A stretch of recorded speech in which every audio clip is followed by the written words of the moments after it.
Okay. नमस्कार, मैं हूं शेखर सुमन। नमस्कार, मैं हूं नेहा। नमस्कार, मैं हूँ रणधीर रंजन रॉय और आप देख रहे हैं नवभारत टाइम्स ऑनलाइन। आप तीनों का बहुत बहुत स्वागत है और ढेर सारी शुभकामनाएं कि आपका शो बस क्या बोलते हैं थिएटर पे 7 तारीख को होगा। शेखर जी, आपसे सबसे पहले कि कैसे आपके पास एक आई कहानी ये लेकर आए, लेकिन मैंने सुना है कि आपने पहले इनकार कर दिया। नहीं, मैंने देखिए, एक हाँ के लिए एक बेवकूफ अभिनेता ही एक ना करेगा, तो ये तो डेफिनेटली हाँ था ये, लेकिन मैं जानना चाहता था कि उसका स्ट्रक्चर क्या है। किरदार तो बहुत अच्छा है, इसमें कोई दो राय नहीं, मंटो करना तो मैंने I give my right arm to do it. तो लेकिन जो ये लेके आए थे मेरे पास इनिशियली, वो स्क्रिप्ट मुझे ऐसा लगा कि थोड़ी उबड़ खाबड़ थी, उसमें थोड़ी कारस्तानी करने की जरूरत थी। और ये चाह रहे थे कि मंटो जब अपनी कहानियां सुनाता है या कहानियों के बारे में बताता है, तो जिन किरदारों का वो वर्णन करता है, वो किरदार भी वो खुद बन जाता है। तो मैंने कहा नहीं, इससे कहीं ना कहीं वो डिस्ट्रैक्ट होगा मंटो की तरफ से, और मंटो की जो अपनी एक गंभीरता है, संजीदगी, वो कम हो जाएगी। लेकिन इन्होंने कहा कोशिश कीजिए, ना ठीक है ना कबूल है, लेकिन कोशिश कीजिए, शायद ये ना जो है हाँ में तब्दील हो जाए। फिर ये जो हमारी खूबसूरत हसीना है, खूबसूरत हसीना इसलिए कह रहा हूँ कि लिखती बहुत अच्छा है, और जिसमें भी वो प्रतिभा है, आर्ट, वो खूबसूरत ही है, होना ही चाहिए, उसके बगैर आप लिख ही नहीं सकते। तो इन्होंने इनकी जब मैंने लिखी हुई पूरी वो एक पहली दहलीज पार की वो स्क्रिप्ट पढ़ी, मुझे बहुत खूबसूरत लगी, तो कोई वजह नहीं रह गई थी, तो मैं बहुत उत्साहित था ये करने के लिए।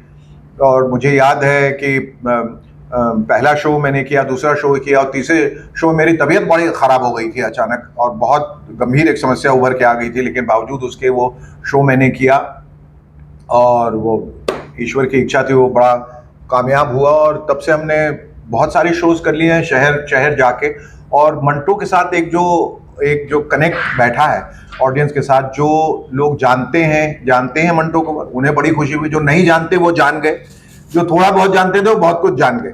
तो बड़ी खुशी हुई कि एक मंटो को रिवाइव हमने किया, एक ऐसे आइकॉनिक कैरेक्टर को जिसको कोई जो मानस पटल पे लोग धूमिल होते जा रहे थे, क्योंकि लोग बड़ी तेजी से, जिंदगी रफ्तार बहुत तेज हो गई, आगे बढ़ रहे हैं, पीछे की चीजें पीछे छूट रही हैं। तो ये सब तो नेशनल आइकॉन्स हैं, धरोहर हैं, इनके बारे में जानना, और एक एक्टर के लिए स्टेज पे आके 2 घंटे मंटो बन के परफॉर्म करना, I think it's been my biggest honour and privilege. क्या बात है डायरेक्टर साहब, आपसे एक तो आप लगातार आपको था कि शेखर जी और सुचित्रा जी रहेंगी, जबकि इनकार हुआ जा रहा था। सुचित्रा जी ने कहा कि मैं तो बहुत बार मना कर चुकी थी। वो कौन सी बात थी जो शेखर जी की और मैं की आपको लगा कि मैं इन दोनों के साथ ही काम करूंगा? शेखर जी का ना कभी भी ना नहीं होता है किसी चीज को लेके, until he is not convinced, और उनको कन्विक्शन नहीं दिखता तब तक हाँ नहीं करते। तो वो खाली कन्विक्शन तक पहुंचाना था मुझे सर के साथ ऑलरेडी हम लोग काम कर ही रहे थे, हम लोग साथ में काम कर रहे थे, थोड़ा बहुत ये मेरे काम से खुश थे। इन्होंने पहले सोचा कि चलो ठीक है, जो ला रहा ठीक ठाक ही लाएगा, हमने काफी काम कर रखा तब तक।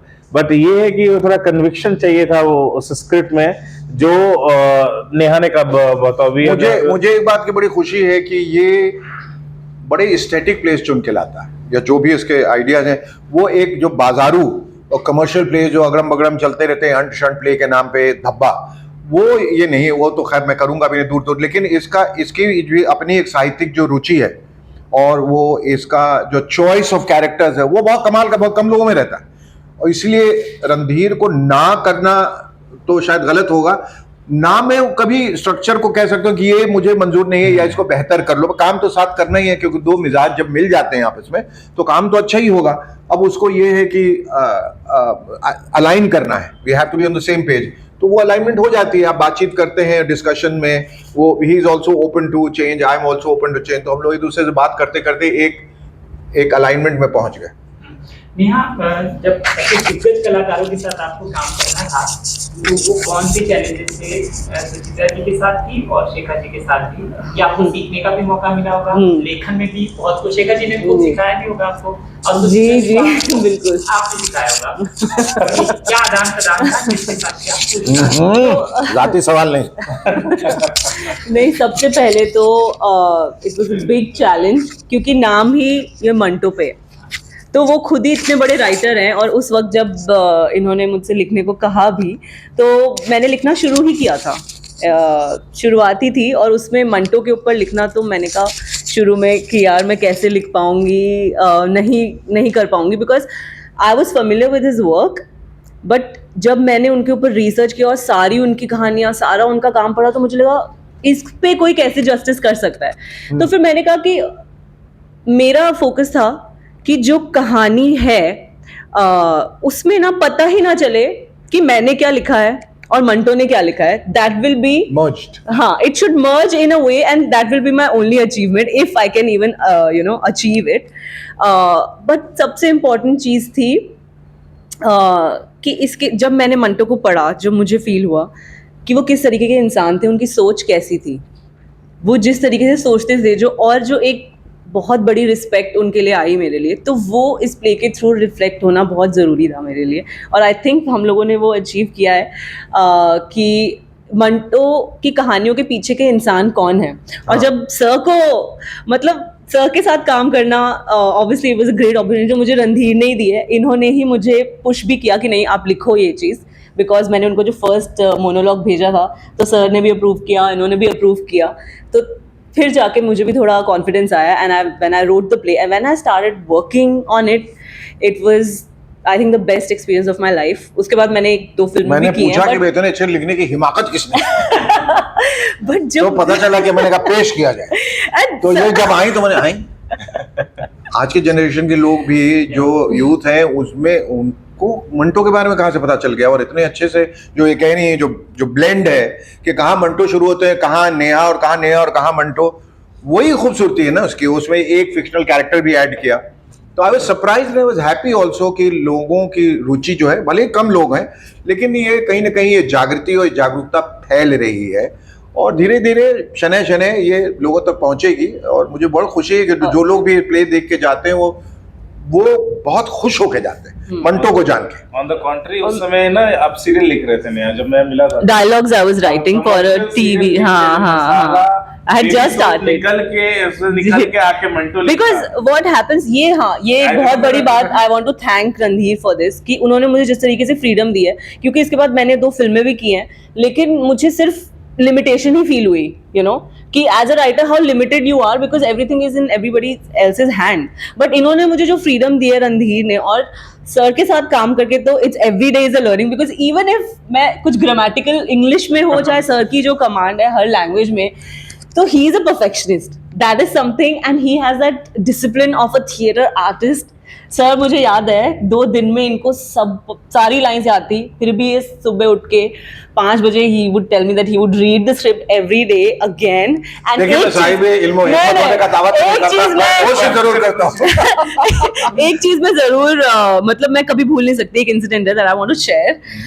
जब हमारा फर्स्ट शो था, अब हम इतनी रिहर्सल कर चुके हैं महीनों की, हर चीज़ परफेक्ट हो चुकी है सर के हिसाब से और रणधीर सबके हिसाब से, बट फर्स्ट डे हमारा शो है, सुबह 7 बजे सर मुझे फ़ोन करके पूछ रहे हैं, नेहा स्क्रिप्ट में यहाँ पे नुक्ता मिसिंग है, यहाँ आना चाहिए ना। मैंने कहा यस सर, आना तो चाहिए, सॉरी।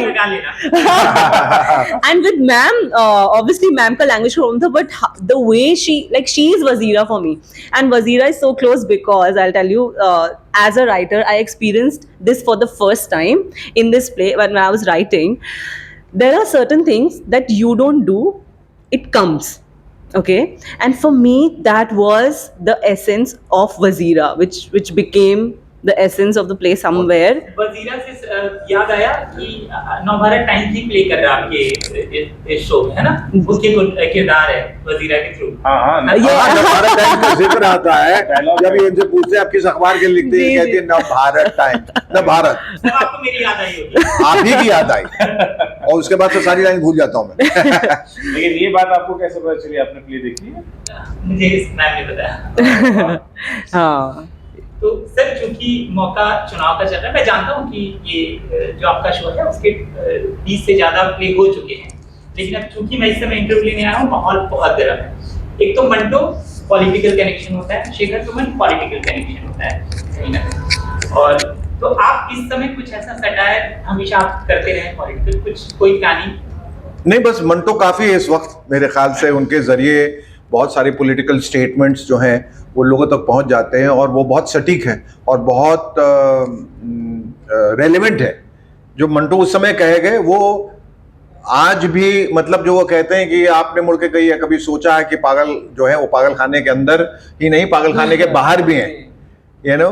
तो वो, और उनके बारे में जब वो बात करता है तो आपको मालूम है कि किन लोगों के बात करता है, कि वो सोचिए कि कौन से पागल ज्यादा खतरनाक है, वो जो पागल खाने के अंदर है या वो सियासी सिरफिरे जिन्होंने लाखों करोड़ों का कत्ल होने दिया और अब उन्हीं के नेता बने राज कर रहे हैं। So that only Manto could say. Are you sure? हम तो, I want to pass it off as Manto. But also, I think it's beyond, like when you read Manto, when you get to know, it's beyond politics. और वो आपकी इंसानियत को झंझोड़ेंगे। नफरत का असर देखिए, जानवरों का बंटवारा हो गया, गाय हिंदू हो गई, बकरा मुसलमान हो गया, मंदिरों में हिंदू दिखे, मस्जिदों में मुसलमान, शाम को जब मैं खाने गया तब दिखे इंसान।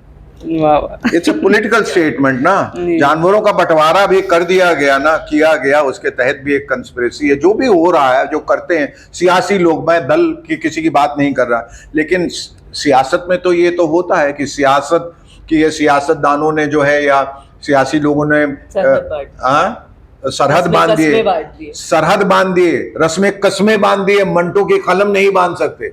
बोल मंटू बोल कि लब आजाद है तेरे, बोल जुबां अब तक तेरी है, तेरा सुतवा जिस्म है तेरा, बोल की जां अब तक तेरी है। देख के अंगार की दुकान में तुंद है शोले सुर्ख आहन, खुलने लगे कुफलों के दहाने, फैला हर एक जंजीर का दामन। बोल कि थोड़ा वक्त बहुत है, जिस्म जुबां की मौत से पहले बोल कि सच जिंदा है अब तक, बोल जो कुछ कहना है कह ले। क्या बात है। बॉलीवुड में बहुत कम एक्टर हैं जो इस तरीके से धारा प्रवाह बोलते हैं, वो भी हिंदी, और भी इतनी अच्छी और इस तरीके से बोलते हैं, इसलिए शायद आपको शो भी करते थे। और इसलिए ऐसा भी है कि उनकी स्टार्टअप को बनाने के लिए पॉलिटिकल जो पार्टीज हैं उनको कैंपेन करने के लिए भी बुलाते हैं। किसी ने आपको कोई ऑफर दिया? बहुत ऑफर दिए हैं, पर उस समय मैं बहरा हो जाता हूँ, इस बार और अंधा भी हो जाता। नहीं, बिल्कुल परे रखा हूँ अपने आप को। मेरे ख्याल से हमारी जिंदगी में भी काफ़ी पॉलिटिक्स हैं, उसी से पहले जूझ लें, फिर बाहर की पॉलिटिक्स से जुड़ने की कोशिश करें। जो जिनका काम जिसको जो साधे वो करें। हमारा काम एक, कभी कभी मैं तो गलती से, जिसको कहते हैं बाय डिफॉल्ट, जुड़ गया था राजनीति से। वो न मेरी मंशा थी ना इच्छा थी। वो कभी कभी आप इमोशनली ब्लैकमेल हो जाते हैं, आपको करना पड़ता है। और अगर जुड़ूंगा भी, और मेरे जुड़ने की मंशा सिर्फ ये थी कि मैं अपने समाज के लिए, अपने शहर के लिए, अपने राज्य के लिए, अपने देश के लिए कुछ कर पाऊँ, दैट्स इट। और जब भी जुड़ूंगा उसी हिसाब से करूंगा। तो प्ले करने की भी मंशा उसी हिसाब से है। ये सिर्फ ये नहीं कि मैं अपने आर्ट फॉर्म को खाली सुधार रहा हूँ, पर इसके जरिए बहुत कुछ जो मैं कहना चाहता हूँ अपने किरदारों के जरिए कह देता हूँ। एक ये मौका होता है जब क्योंकि स्टाफ जो होते हैं वो रोल मॉडल भी होते हैं, तो लोगों को अपील भी करते हैं कि एक तो वोट करें, कैसे करें। और आप इस समय के खासतौर से चुनाव को किस तरीके से देख रहे हैं? यदि आपका कोई व्यू है, दर्शकों के लिए आप कुछ कहना चाहते हैं उनको जोड़कर? ये कि आप सोच समझ के वोट दें और इन्फ्लुएंस ना हो बाहरी ताकतों से या विवादों से या सोशल मीडिया के इन्फ्लुएंसर से।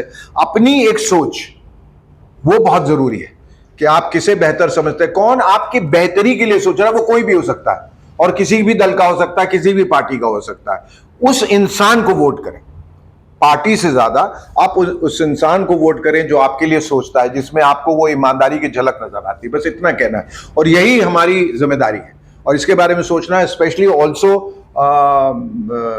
इम्प्लोरिंग ऑल द यूथ जो हैं, जो युवा वर्ग हैं, जो अभी वोटर्स लिस्ट में आए हैं पहली बार, उनसे भी एक बार गुजारिश है कि वो जाएं और अपना हक अदा करें, वो देश के लिए और अपने लिए भी। ये बहुत जरूरी है। तो अब वो नहीं तो जाया जाएगा, वो आपकी जो एक ताकत है वो जाया जाएगी। तो उस वोट का इस्तेमाल जरूर करें, अपने हक का इस्तेमाल जरूर करें। एक पर्सनल सवाल मंटो से अलग, अध्ययन सुमन हीरा मंडी में जी मैं भी हूँ। हाँ जी, और बेटे के लिए खास तौर से होता है क्योंकि बिल्कुल वो मुझसे पहले आया था, मैं बाद में जोड़ा था हीरा मंडी से। हाँ, तो एक तो अध्ययन के लिए क्या कुछ बहुत बड़ा प्रोजेक्ट है, बहुत विशाल प्रोजेक्ट है, उसका बहुत अहम रोल है। और बंसाली साहब इतना खुश हुए उनके रोल से कि उनका फर्स्ट टेक के बाद फोन पे आके मुझसे उन्होंने कम से कम 10 से 15 मिनट उसके बारे में अध्ययन की बात की कि ये कहाँ था, ये हीरा कहाँ था, और ये कमाल का लड़का। और इसने बाध्य कर दिया कि मैं अपनी सीट से उठा, इसको गले लगाया, लोगों ने तालियां बजाई और मेरी आंखों में आंसू थे। तो मैं बाध्य हो गया आपको फ़ोन करने के लिए और उर्दू कैसे ये इतनी अच्छी बोल रहा था, तो मैंने उसको बोला इधर आओ, बाप से सीख के आए हो क्या? तो वगैरह वगैरह कर रहे थे, लेकिन बहुत प्रभावित हुए। एक जो किरदार, वो एक बहुत प्रोटैगनिस्ट का रोल अदा कर रहे हैं। उसके बाद एक और किरदार की बारी आई, somebody who had to play my younger version. सबके यंगर वर्जन, सोनाक्षी के भी, मनीषा कोइराला के भी, मेरे तो सबके अलग अलग एक्टर्स कर रहे हैं। तो जब मेरे यंगर वर्जन की बात आई, तो जब चुनाव होने लगा, तो बंसाली साहब ने कहा इसमें भी हद्दन को लो, बोले वो ऑलरेडी एक रोल कर रहा है, बोले नहीं इसको दूसरा रोल भी दो। तो 2 रोल कर रहे हो हीरा मंडी में। दोनों में लुक बहुत हाँ, बिल्कुल डिफरेंट है दोनों में, 2 अलग। तो इसके लिए बड़ी बात है ना। मैंने कहा कि अगर तुम बंसाली साहब के साथ काम कर रहे हो, तो ये समझ लो कि दुनिया के ऑस्कर और नेशनल अवार्ड से बड़ा है, तो उसको तमगे की तरह अपने सीने पे लगा के गर्वान्वित महसूस करना। आपने तो बहुत बड़े लोगों के साथ बहुत काम किया है। अध्ययन को लेकर मैं हमेशा देखता था कि आपको बड़ी चिंता रहती जी। मतलब उन्होंने भी अच्छा काम किया अपने पे। तो अभी कहीं ना कहीं लगता है एक आशा की किरण है, और वही आपको जिंदा रखती है, और वो होना चाहिए। देखिए, उतार चढ़ाव लगे रहते हैं, गम और खुशी वो जिंदगी के 2 पहलू हैं, वो है, उससे कभी निराश नहीं होना चाहिए। कभी देर से, कभी सवेर, कभी जल्दी, कभी और ऐसा आपको लगता है कि ये मुझे पहले मिलना चाहिए था, बाद में मिलता है। कभी ऐसा भी होता है कि जो बहुत जल्दी मिल गया वो बहुत जल्दी खो भी जाता है। तो ये एक लेसन की तरह, वो उसकी जो भी कामयाबी रही, या जो भी वो अंधेरों भरा दौर रहा जिससे वो गुजरा, मुझे इस बात की खुशी है कि वो अपनी जिंदा दिली से और अपनी सोच से अपने सर को अपने पानी के सतह से ऊपर रख सका, और वो लड़ाई लड़ता रहा, और उसकी जंग जो है कामयाब हुई। क्योंकि अब Bhansali is the final verdict. अगर आपको देश का सबसे महान फिल्मकार अगर आपको लेता है, और आप में और खुशी महसूस करता है कि मैंने इसे लिया, और आपकी तारीफ करता है, तो इससे बड़ा तमगा तो कुछ है ही नहीं मेरे ख्याल से। तो वो जगह उसको थोड़ी सी, एक छोटी सी सतह, एक जमीन मिल गई है।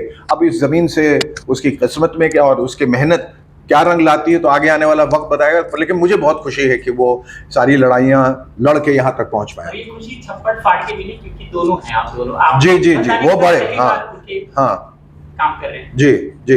मैं देवदास में मुझे मौका मिला था, जो मैं नहीं कर पाया था, चुन्नी भाई का रोल। उस समय चूंकि मूवर्स एंड शेकर्स और मेरे बहुत सारे प्रोग्राम चल रहे थे, तो मैं 30 दिन बिजी रहता था। और बंसाली साहब के साथ आप काम करें तो 50-60 दिन आपको देने पड़ते हैं, तो मैं उसके साथ नाइंसाफी नहीं करना चाहता था।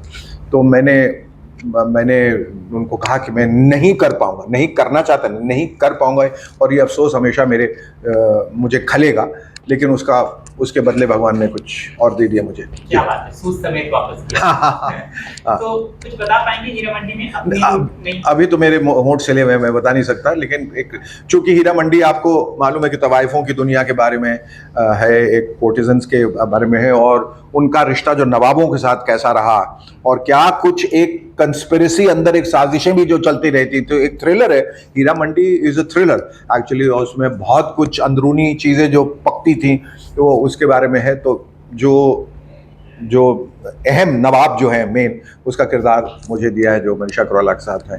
बड़ा कॉस्ट्यूम ड्रामा भी, बहुत खूबसूरत कॉस्ट्यूम। मैंने कहा कॉस्ट्यूम में रहने दो, कुछ न बोलूं तो भी चलेगा, इतना खूबसूरत कॉस्ट्यूम और सेट्स और भव्य है। देखिए, बड़े लोगों के साथ काम करने का एक आनंद जो है ना, जो अपना काम जानते हैं, वो आनंद अलग ही होता है। और एक अगर आपने संजय लीला बंसाली की फिल्म में काम कर लिया, या एक उत्सव फिल्म में काम कर लिया, वो 100 फिल्मों के बराबर है, जो ऑर्डिनरी फिल्में होते हैं उसका, जिनका कोई मतलब नहीं होता। तो मुझे खुशी है कि ये मौका मुझे मिला। चलिए, हमसे बात करने के लिए बहुत बहुत शुक्रिया, और ढेर सारी शुभकामनाएं आपको हीरा मंडी के लिए, और आप तीनों को मंडो शो के लिए। Thank you so much.